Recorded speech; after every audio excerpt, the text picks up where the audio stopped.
जेव्हा श्री स्वामी समर्थांचं आपल्या घरात आगमन होतं, जेव्हा श्री स्वामी समर्थ महाराज आपल्या घरात येतात, त्या दिवसापासनं आपल्या दुःखांची, आपल्या संकटांची, आपल्या विघ्नांची राख रांगोळी व्हायला चालू होते.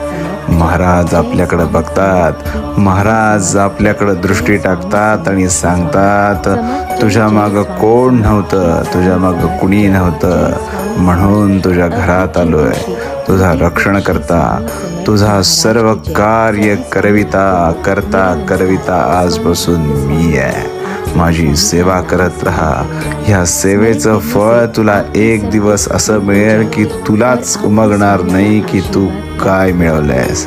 सगळ्यांना मिळवण्यापेक्षा मला मिळव, मी सदैव तुझा रक्षण करता होईल. श्री स्वामी समर्थ.